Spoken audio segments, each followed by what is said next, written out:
So thank you for this invitation, and thank you for including me in this session with very, very interesting talks. I hope that all together we can give a kind of nice overview of what's going on in PFM today. I will take the advantage of talking a little bit about quantification numbers on piezo response force microscopy. This is a kind of critical issue when dealing with PFM, because there are many phenomena and many effects that affect the final numbers and the final magnitudes of quantification of piezo response properties at the nanoscale, starting from the piezoelectricity itself, considering surface chemistry, including electron interactions that happen in force microscopy, and you might be experts on that as well. If you are working on resonance properties, the resonance themselves can change a lot the quantification of the signal, answer rates, fatigue effects. So many issues are involved in the final right quantification of piezo response or ferroelectric properties at the nanoscale. But today I will try to focus on a couple of them that are not related strictly with artifacts or technological, let's say, inconvenience, but that are physical things that we should take into account when doing any of these quantifications. And I will look for a couple of them. One is looking at the tip sample electronical contact and how can this affect the final quantification numbers. And another one is looking at different physics that can be there, and they can still give significant nanoscale electromechanical responses that may interfere with your piezoelectric or ferroelectric properties of the samples. Okay. So a bit of overview. I guess that if you are in this session, you may know a little bit about PFM already, but for those of you who are new at the field, just let me explain you that PFM is a technique that allows you to characterize piezoelectric materials essentially by measuring inverse piezoelectric properties. That is, we are applying an electric field with the AFM tip. We use the tip as a top mobile electrode. And then if we have a piezoelectric material underneath, what we expect is that this material deforms. And it should deform accordingly with the excitation that we are applying. In this sense, the cantilever itself is used as the mechanical deformation sensor. By measuring the phase between this excitation and this mechanical response, in case we have ferroelectric materials, we can also get information about not only the fact that there is a dipole underneath, but also which is the sense of this dipole. So if the phase is 0, we have a down-polarized state, and then if the phase it's completely opposite, then we have an up-polarized state. But still, so PFM is perfect for piezoelectric or ferroelectric materials. So as long as we have one of these materials and we apply PFM measurements, due to the inverse piezoelectricity, we will obtain a nanoscale electromechanical response. But the inverse is not necessarily true. So whenever we have a PFM signal, that doesn't necessarily mean that we have a ferroelectric material or even a piezoelectric material underneath. So sometimes it should be better to call it, let's say, voltage modulated force microscopy rather than piezo response force microscopy, because there can be other things involved. So the first thing we should worry about is whether we have artifacts or crosstalk, such as electrostatic coupling or capacitive coupling, or cantilever sample, different types of couplings that can lead to this electromechanical response. And for this, I really recommend you to look at the reviews. There was a review recently published that kind of compiles with all of them.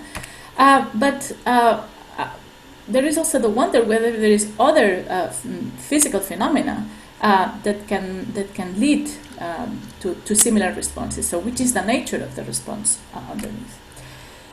Okay, so as I told you, today I will talk to you about a couple of topics. One is Converse Flexoelectricity. I will show you how this physical effect can lead to similar piezoelectric responses of similar magnitude as piezoelectricity at the nanoscale. And then I will also show you a little bit of the influence of the Schottky barriers at the tip sample coupling and how this affects the quantification of PFM responses. Good. So piezoelectricity and the inverse phenomena is the thing, the concepts that correlate strain with electric fields. But what happens if we include gradients on these correlationships? Well, a gradient of a strain is known to induce an electric field via flexoelectric properties.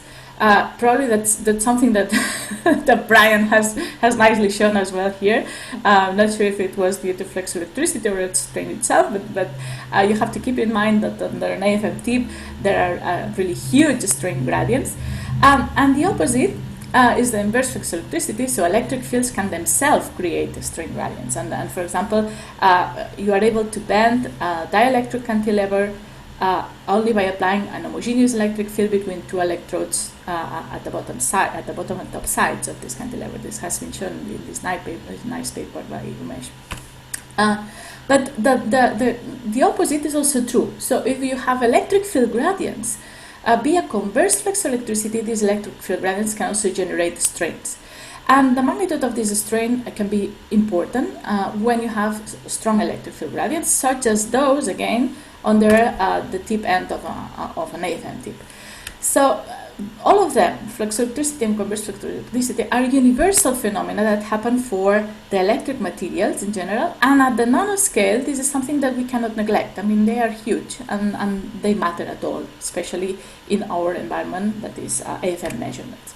So in this sense, just by applying forces of the order that Brian was showing in some ranges of tens of micronewtons, we can achieve electric fields that are from 10 to 2 to 10 to the 6 volts per centimeter. That's an effective voltage at the nanoscale of between 2 and 4 volts, right?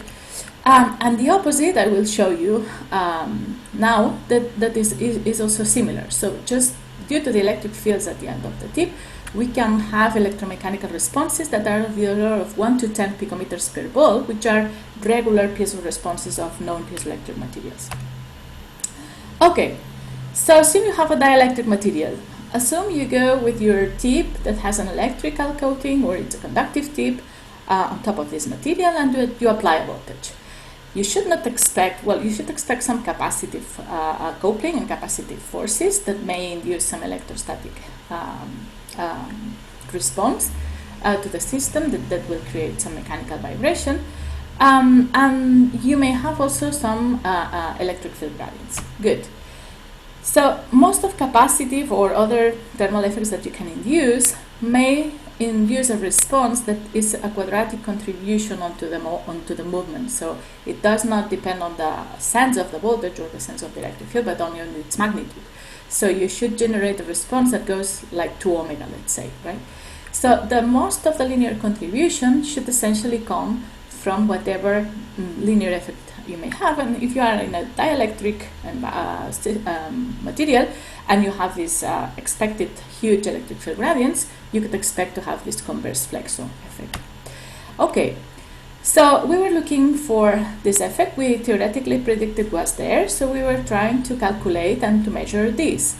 So by assuming contact Earth's model, so that you have two very strong surfaces, so that when you push one against each other and one has this kind of circular tip end, what you may expect is a well-known deformation described by the Earth's model.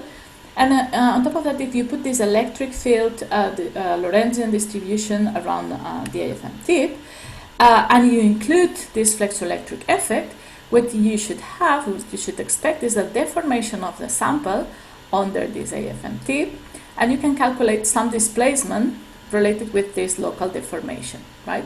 So from this, we could, let's say, determine some effective piezoelectric-like constant or flexoelectric constant, that is this displacement divided by the voltage. Good. Point is that we realize that the magnitude of this effect, so this absolute displacement, depends on how much separated are these 2 points in the simulation. And this is precisely because here is where most of the electric field gradient concentrates, right? This is where they are stronger.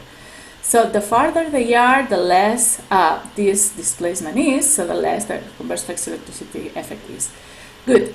How can we separate these 2 points? So either by increasing the tip sample contact radius, so by increasing the area of contact, or we can increase by changing the tip, or we can increase this area of contact by changing the force. So we thought it was a good trick to try to demonstrate the existence of this effect, which is one of the most nicely dielectric and flexoelectric systems as STO.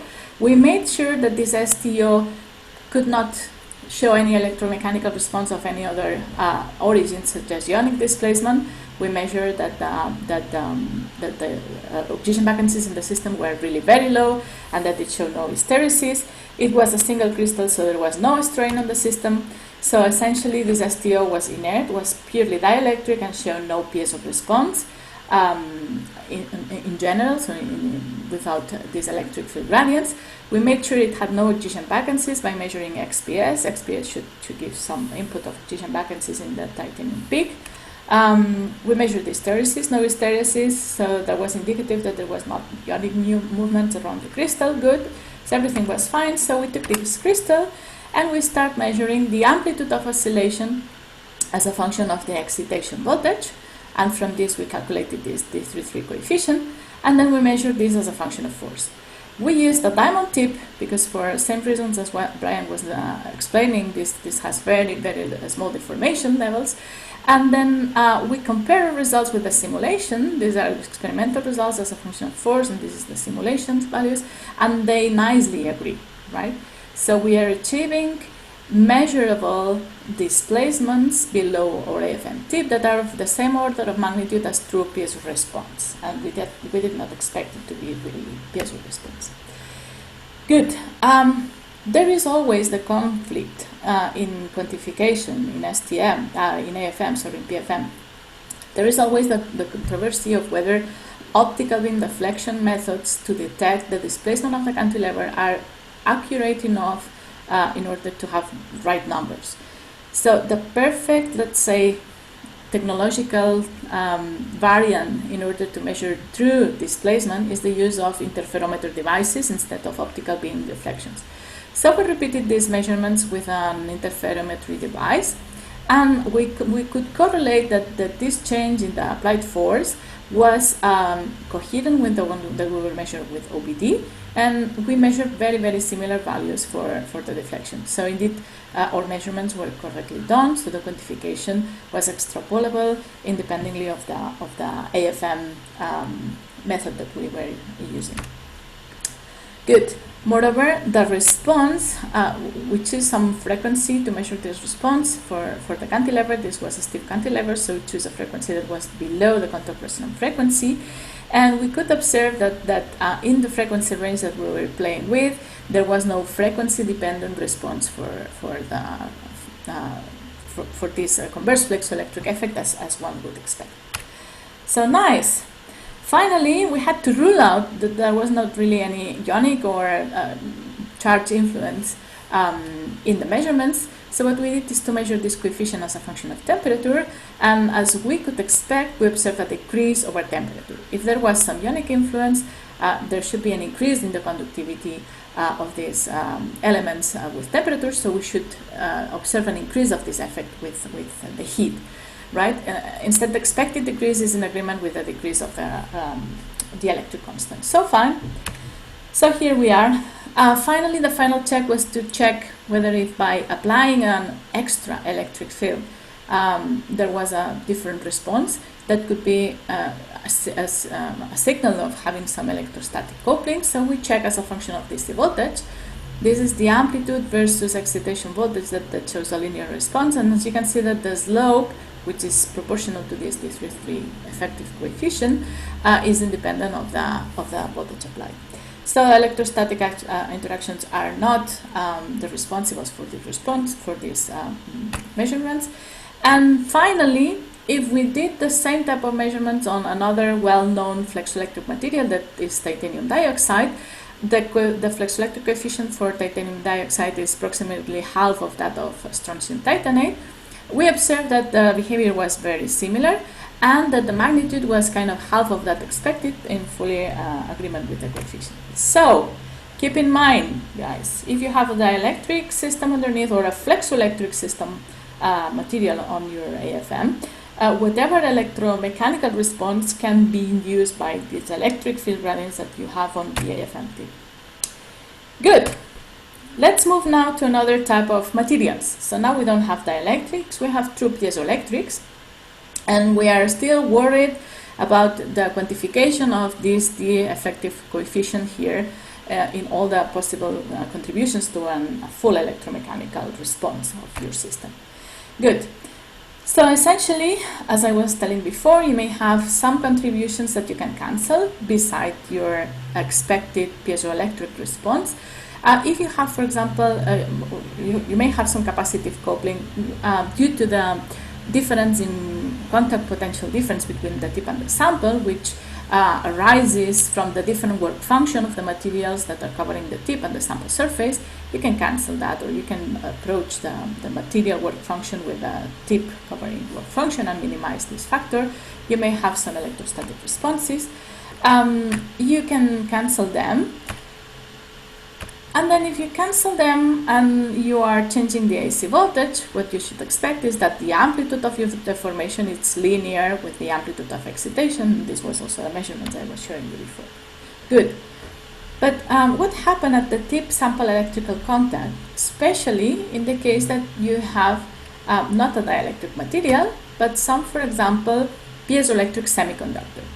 So zinc oxide is one of the, let's say, most recently popular piezoelectric materials in terms of applications, especially in the field of energy and piezotronics, because it's a well-known semiconductor that has to have some piezoelectric properties, but they are hard to determine because their conductive properties kind of hide them, right? So it's a Goursite-like structured material with an hexagonal unit cell. And it has many applications because it's a biosafe and biocompatible material. So beside energy, it's also applied for bio stuff, right? So we are worried about looking through the true piezoelectric properties of this guy. Good, so we grow different nanowires with different tip aspect ratio by hydrothermal methods. We grow them on this gold cathode. So, substrate or electrode that uses as a bottom electrode.